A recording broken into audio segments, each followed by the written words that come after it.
কাকা হ্যাঁ অনুপাত গেছিলাম হালখাতার কাটাকান দিয়ে আইছি বুঝছেন নে হালখাতার কার্ড বলতে কি রে? তোর কোনো দোয়ান নাই কিছু নাই, তোর লগে আর কোনো লেনদেন নাই, কি হালখাতার কার্ড? মসজিদের হালখাতার কাট দোয়ান লাগে না অঙ্গ মসজিদের হালখাতার সিস্টেম করছি।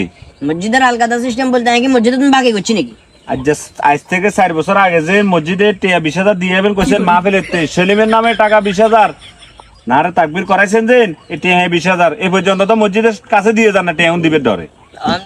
4 বছর আর এটা আবার উস্কে উঠলো কেন? এত কিছু এটা উস্কে উঠছে আমরা বিগত 3-4 বছর ধরে যারা অনুদান দিব কই দিন তাদের নামে নতুন করে এটা সিস্টেম চালু করছি হালখাতার কার্ড হিসেবে দিয়েছি মনে করে দিয়ে তাদের টিয়া দিয়ে কাকার সময় একটু খারাপ তো সিস্টেমে না, আমি কাটালাম যায় না। কাটাবে সিস্টেম নাই আপনি কেন কাটাবেন? এটা আমরা তো না রে তাকবির করাইছেন না 20,000 টাকা কাটা দিয়ে দরকার হলে তোর টাকা 2-3,000 আয় না এত লোভ দেখাইয়ে না আমরা এত লোভই না টিয়া 2-3,000 আর দিন নাম কাটাতে আমি সময় লেখাইছেন কিনলে তারপরে কথা কম আয় মাগরি পরে কথা কম যা